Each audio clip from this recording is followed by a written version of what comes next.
Neste vídeo, eu gostaria de abordar os excertos orquestrais de piano e celesta que eu considero significativos no repertório do século XX. Entre estes trechos orquestrais, certamente está o Petrushka de Stravinsky, compositor russo, que morou uma época na França, depois nos Estados Unidos. Ele definitivamente introduziu o piano para dentro da orquestra sinfônica. E a obra talvez mais famosa dele é o Petrushka, de 1911. O Petrushka foi concebido pelo compositor a partir deste momento que eu vou tocar para vocês agora, em seguida, aonde ele estava compondo e ele não sabia ainda que peça seria essa, e de repente ele começou a tocar no piano essa parte.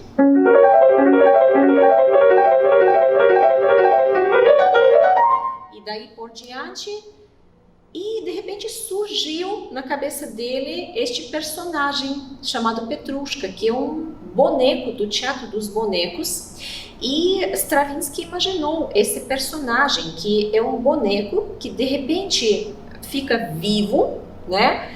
E ele então passa por uma série de aventuras, ele fica apaixonado, né? Ele mostra o caráter dele, ele de repente fica vivo, né?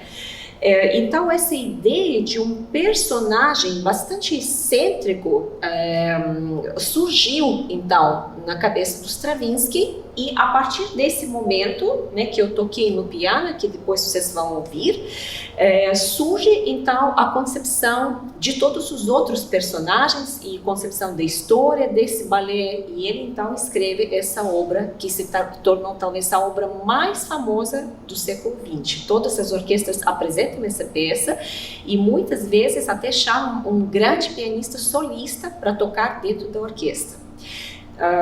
Então, como eu disse, o teor técnico, musical desse trecho orquestral é muito sofisticado. A dificuldade técnica é de um nível elevado, é uma peça virtuosa que o pianista precisa ter absoluto domínio técnico pianístico.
excerto para piano que eu gostaria de demonstrar para vocês é do mesmo compositor, Igor Stravinsky, que faz parte da Sinfonia em 3 movimentos. Esta obra foi escrita em 1945, então a linguagem do compositor evoluiu bastante. Neste período, ele pendia para a linguagem do neoclassicismo, ou seja, ele recorria às formas, às linguagens da época barroco e clássica e introduzia algumas das formas, das texturas, das maneiras de escrever daquele período, só que com certeza utilizando os ritmos e os elementos harmônicos e melódicos da primeira metade do século XX, do modernismo. Né?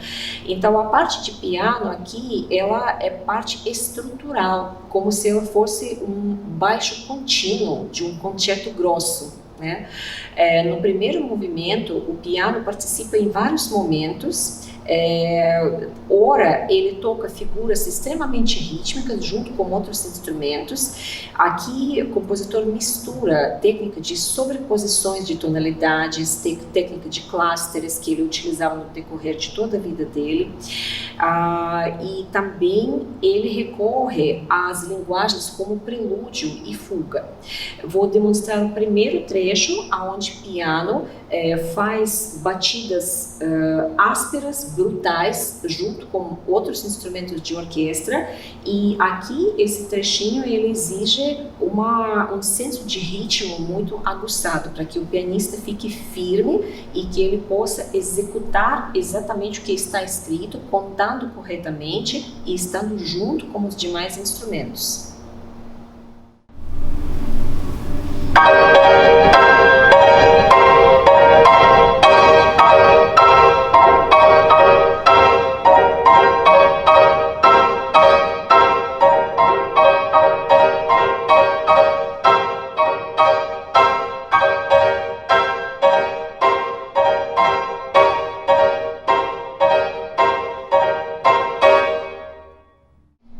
Na parte central deste primeiro movimento da Sinfonia em 3 movimentos, Stravinsky vai então desenvolver essas linguagens que eu relaciono com o período barroco. Esses 2 trechos que eu vou mostrar em seguida, eles são polifônicos, como se fossem prelúdio e fuga. A linguagem aqui é contraponto, onde tem 2 temas que interagem e se entrepõem. E o segundo trechinho mais lírico parece um prelúdio polifônico. Aqui certamente nós podemos perceber essa referência que o compositor faz ao estilo barroco.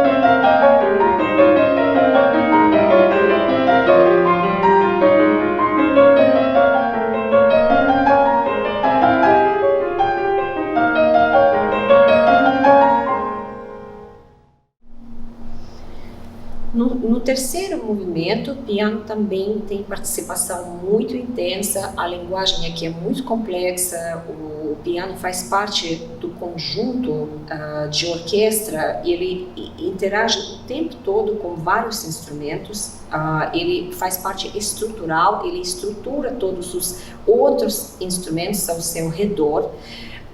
E aqui, a partir do número 170 do terceiro movimento, nós temos então uma fuga, que o piano tem um diálogo com harpa e com trombone. Então, vou demonstrar essa fuga para vocês. A dificuldade do pianista consiste aqui em justamente saber fazer música de câmara com outros instrumentos orquestrais. É uma linguagem bastante peculiar, ele utiliza esses 3 instrumentos que tem esse conjunto em comum, e eles então conversam dentro dessa fuga entre si, piano, trombone e harpa. Aqui segue a parte de piano.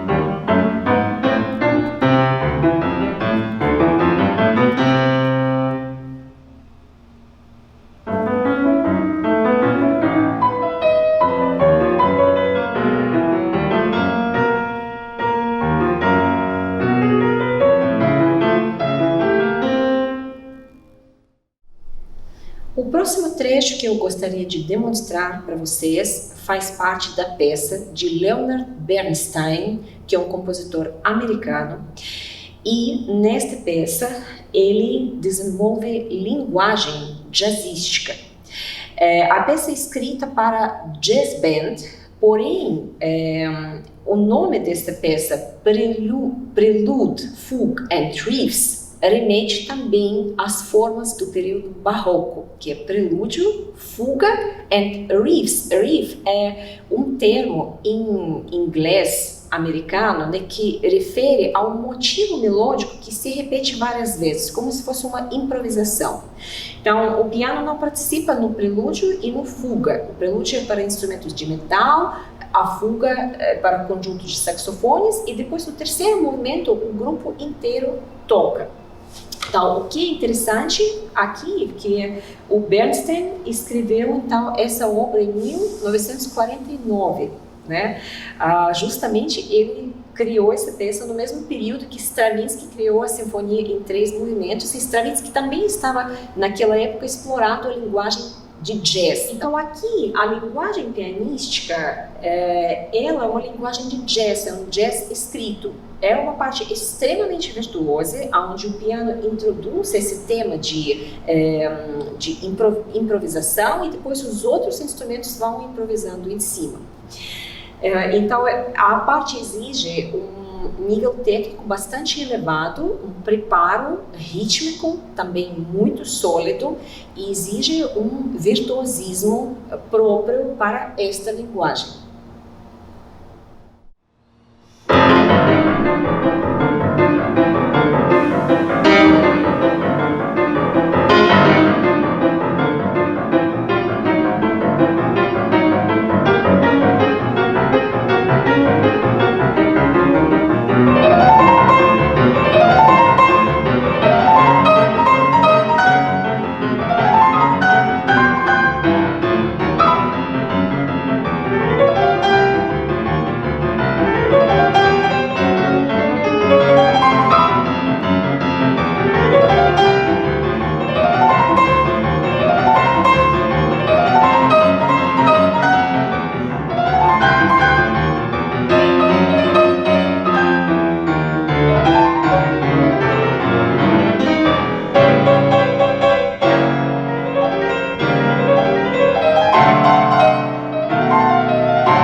O próximo excerto de piano vai ser também de Leonard Bernstein, e de 1940, a música dele que ele escreveu para balé, chamado Fancy Free.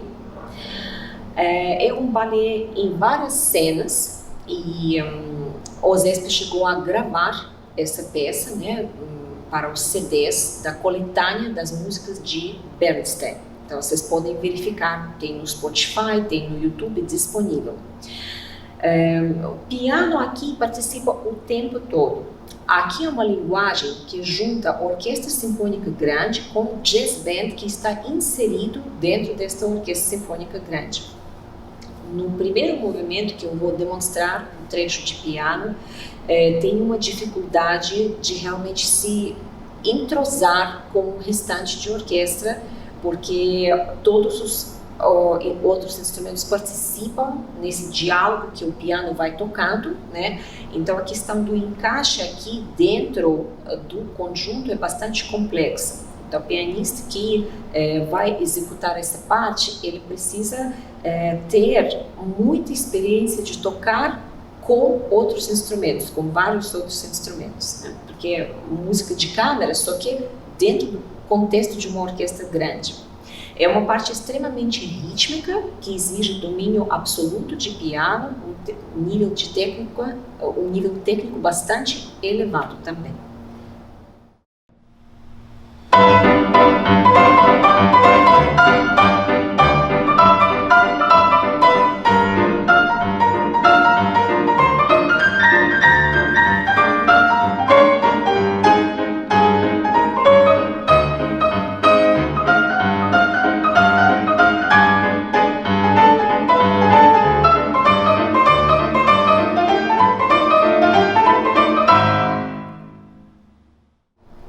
Na cena 5, tem também um momento que fica só batida da caixa, junto com alguns instrumentos de cordas na orquestra, e piano no meio dessa cena. Ele faz, então, toca esse trechinho solo, que também é uma linguagem jazzística, e piano fica em evidência, né? Então, um momento muito especial desta cena.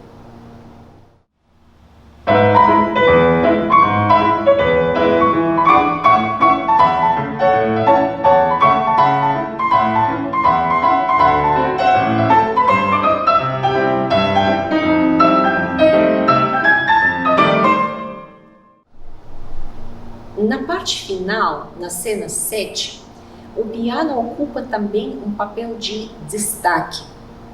No final desta música, piano executa um trecho grande, onde o pianista demonstra o domínio da linguagem de blues.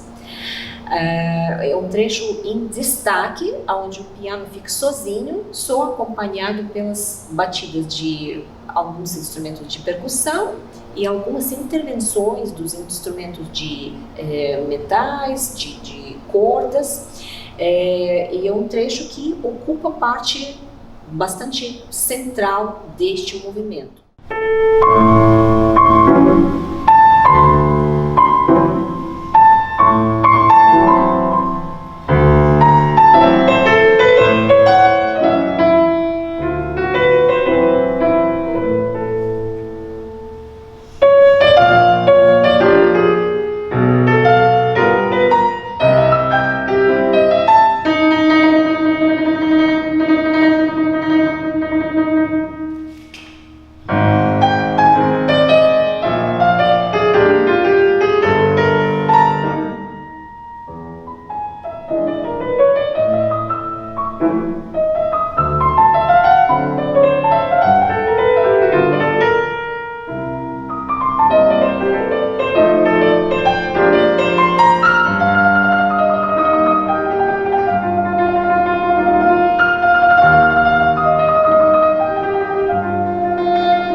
Falar dos excertos orquestrais de piano e não mencionar algumas grandes obras de música brasileira seria impossível, porque os compositores brasileiros dos séculos 20 e 21 também utilizavam piano, celesta, cravo na orquestração das suas peças grandes e que se tornaram peças bastante importantes e conhecidas no mundo inteiro.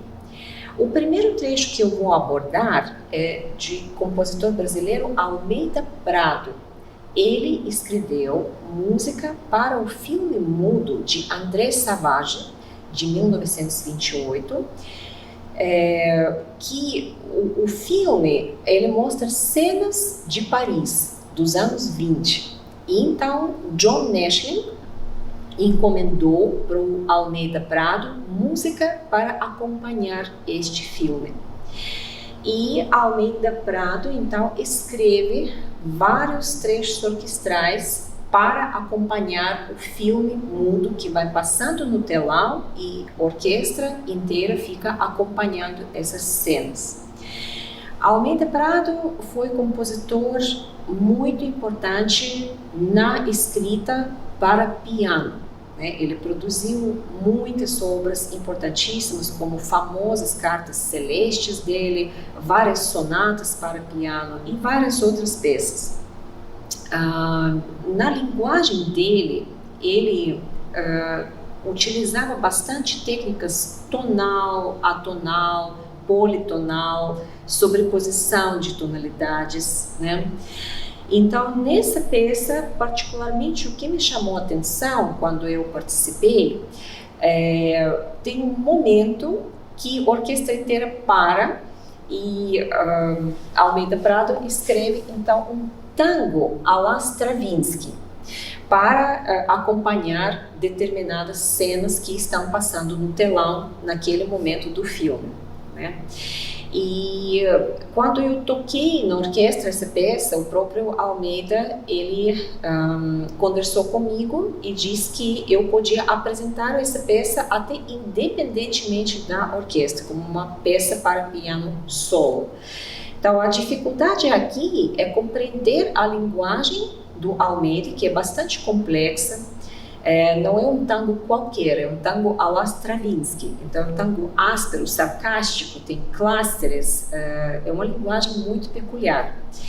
E, então, a dificuldade é realmente compreender essa linguagem de Almeida Prado, que faz referência a um compositor que morava na França naquela época e que criou grandes peças para piano, E também o pianista aqui fica completamente sozinho no meio da orquestra, tocando durante uns 5 minutos esse trecho que eu vou demonstrar para vocês.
próximo excerto de piano faz parte de uma peça do outro compositor brasileiro muito importante, chamado Mozart Camargo Guarnieri.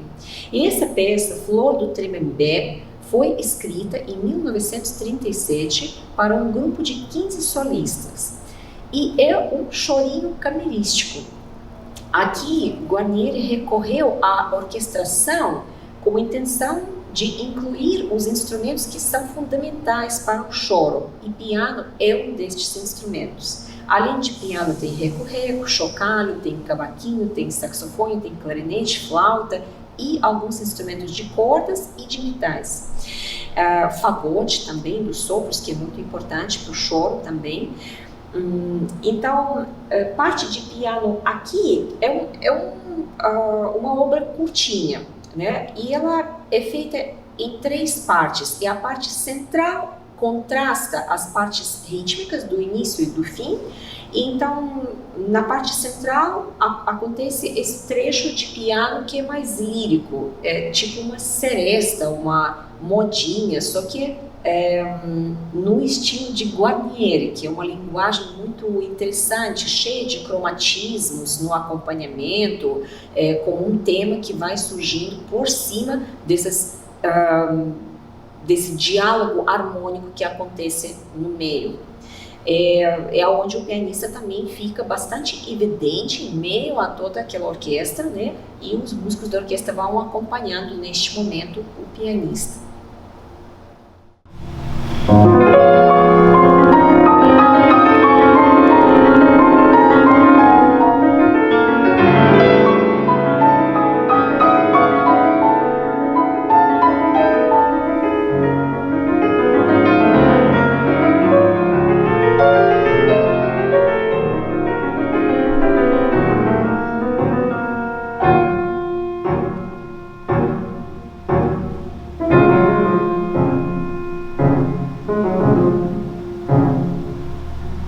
O próximo excerto de piano é da peça que chama Bachianas número 2, do talvez compositor brasileiro mais importante, que é Heitor Villa-Lobos.